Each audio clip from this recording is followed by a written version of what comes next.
Hola, ¿qué tal a todas y a todos? Nos encontramos en esta oportunidad con un pequeño videíto a modo de cierre de la clase sincrónica, ya que bueno, tuvimos que ser bastante, con un corte ahí bastante abrupto, digamos, no pensándolo como, no salió como habíamos planeado poder hacer el cierre de esta clase. Pero bueno, la idea fue encontrarnos, aunque sea brevemente en este video, para poder, bueno, comentar algunas de las cuestiones que fueron surgiendo en sus comentarios de esa clase y dar así un cierre un poco más eh, claro o más, a modo conclusión de esa clase sincrónica. A su vez, bueno, le pedimos disculpas a todas aquellas participantes, aquellas y aquellos participantes que quedaron sin poder expresarse. Y bueno, les comentamos que también había sido nuestra primera clase sincrónica. La idea era poder tomar una hora de tiempo para hacerla, pero bueno, nos dimos cuenta que quedó corto, así que a raíz de esta clase modificamos el formato de las siguientes y bueno, ya lo armamos de otra manera para que todas y todos aquellos que tengan ganas puedan participar. Hola Ceci, ¿cómo estás? Hola, buenas tardes.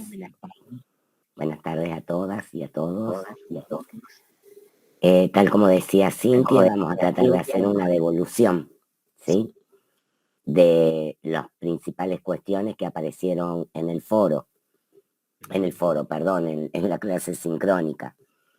Vamos a empezar con un comentario que nos pareció interesante, que es cuando una de las participantes dijo que los profesores dicen, ¿qué hago con este chico que no está alfabetizado o que no comprende lo que lee? Y ahí se nos ocurre pensar que es muy importante poder pensar que la alfabetización es uno de los ejes de la escuela, ¿sí? Sin embargo, también sabemos que es probable que no todas ni todos lo logren. Por tanto, creo que una de las cuestiones más importantes que tenemos que hacer y más urgentes es revisar la idea preconcebida, sobre todo que tiene el nivel de la escuela secundaria y que se sostiene en su formato tradicional en la lengua y sobre todo la lengua escrita. Por tanto, no podemos a veces imaginar otro modo de producir la transmisión y la construcción de los conocimientos. Y este es uno de los desafíos más importantes que tenemos, ¿sí? ¿Vos querés agregar algo? Y también, no, también recordaba mientras vos comentabas esto, que también hay un director de secundaria que comentó esta imposibilidad que le sucede en su escuela, pero que estimo que debe ser también algún factor común en otras escuelas, con aquellos profesores que presentan resistencia, o sea, dentro de la escuela secundaria, digamos, de poder llevar adelante estos procesos que son más inclusivos o que tienden a otros procesos de aprendizaje. Entonces, bueno, es un trabajo que también hay que hacer, digamos, de construcción, digamos, no solo desde lo pedagógico, digamos, sino también en la construcción de cómo este docente está convencido de que esto hay que hacerlo, digamos, también. Sí, digamos, en este sentido hay algo que ustedes también lo plantearon y que está vinculado directamente al formato que tenemos que revisar, ¿sí? Para poder dar, para poder hacer realidad sería este pensamiento, esta idea de una escuela desde una perspectiva de derecho y democratización. Esto es, donde haya espacio para todas y todos. También implica, obviamente, la calidad de la educación.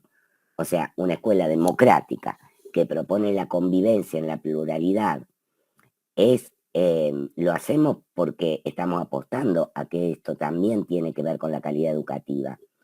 Y lo hacemos porque esta calidad educativa también tiene que ver con la calidad de vida, ¿sí?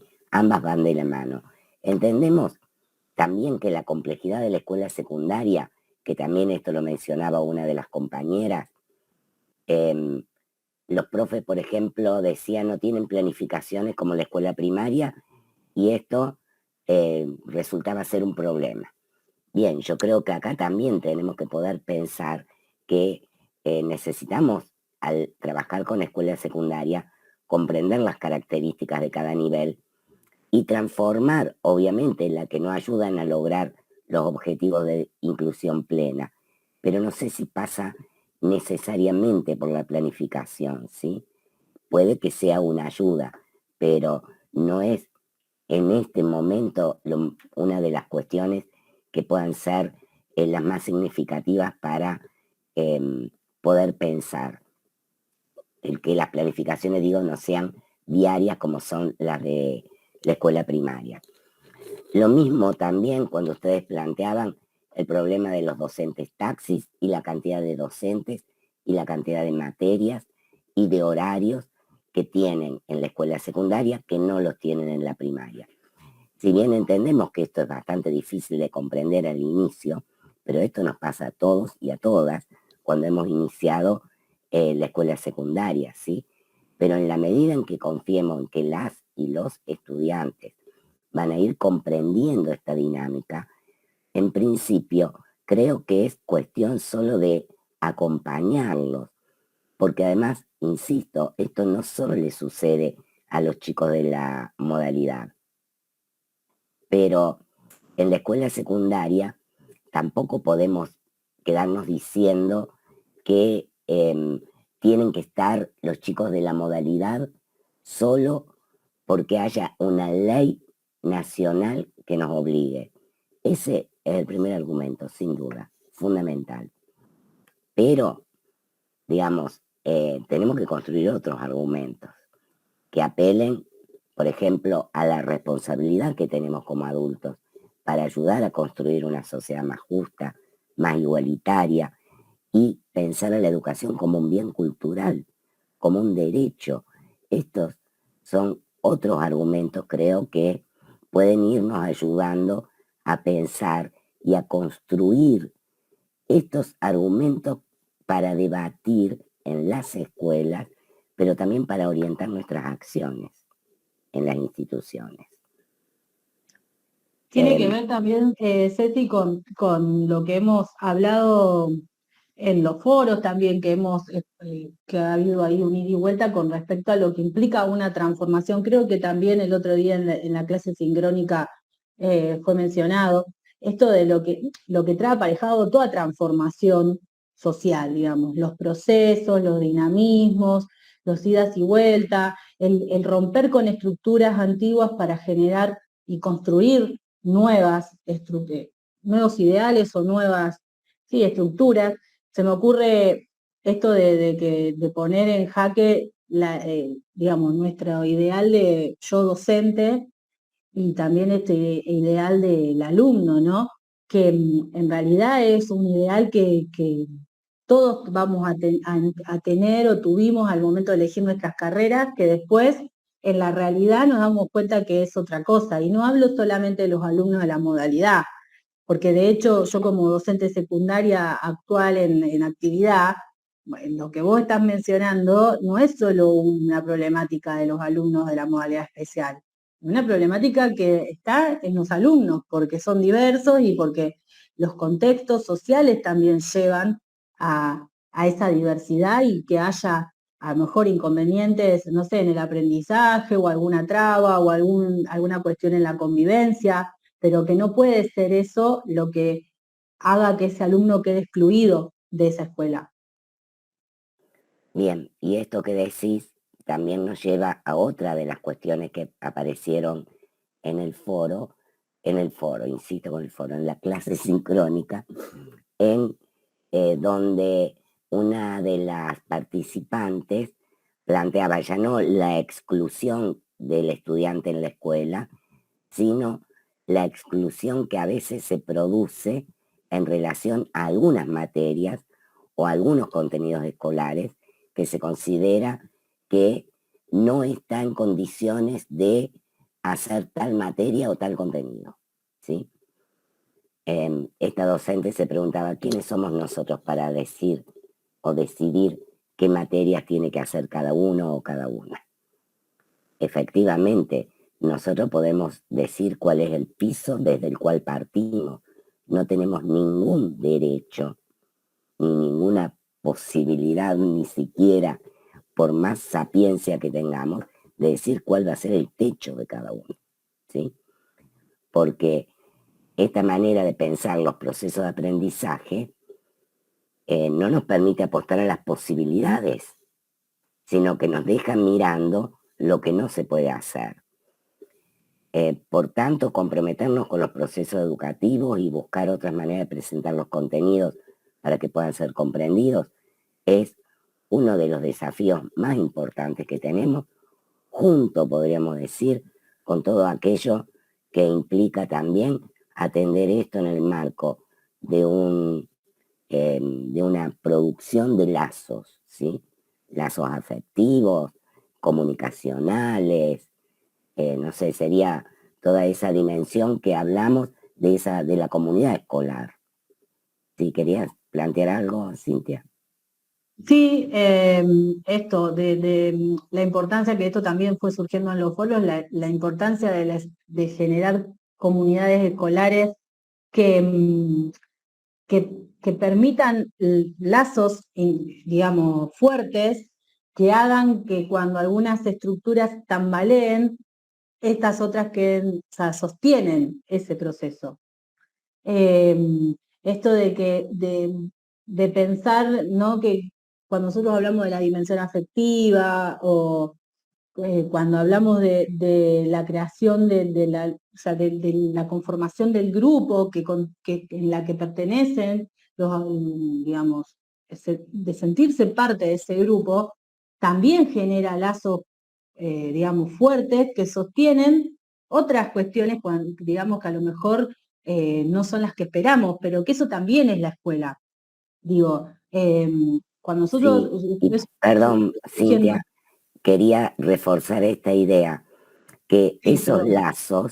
esos lazos vinculares, el docente los sostiene como intermediarios, como mediación social, diría Vygotsky, entre el alumno, la alumna y el conocimiento. Pero acá también intervienen los compañeros. Por lo tanto, ese grupo pensado como una convivencia en la pluralidad es fundamental en la construcción también de los conocimientos que se transmiten. O sea, podríamos decir, son dos dimensiones, esta comunitario-afectiva y la didáctico-pedagógica están íntimamente ligadas. Sí, y que para que la convivencia en la pluralidad resulte, tienen que darse ambas. O sea, digo, es como una ecuación, digamos, ¿no? O sea, están íntimamente relacionadas y para que esta convivencia fluya y sea, eh, digamos, tenga una buena recepción en lo que tiene que ver también en el aspecto pedagógico curricular. O sea, están íntimamente relacionadas. Yo no, en mi caso no puedo pensar una cosa sin la otra. Y también lo digo como docente, o sea, yo no podría ser una docente que llega al aula y da la clase y se va a los robots, digamos, o sea, a interiorizarse, que haya un ida y vuelta, y lo mismo que quedarme ahí solo a hablar con los chicos, o sea, mi función en esa aula es otra, pero digo, creo que tienen que ver con ambos aspectos o ambas dimensiones. Y lo que también quiero referirme, que cuando hablamos de comunidad escolar, no estamos hablando solamente de lo que sucede en el aula entre el docente y los estudiantes. La comunidad escolar tiene un aspecto más amplio y incluye a todos los actores escolares, docentes, no docentes, no sé, el señor que está en la cantina o en el kiosco, no sé, compañeros de otros años de la escuela. O sea, todo eso hace a la comunidad escolar. Bien, yo creo que con esto más o menos hemos respondido a las inquietudes que aparecieron en la clase. De todos modos, siguen faltando, obviamente, como siempre, mil cosas para seguir hablando y debatiendo. Ustedes tienen ahora los foros que vienen ya a partir de la semana que viene de la clase 2, del módulo 2, que van a estar durante ahora noviembre y diciembre.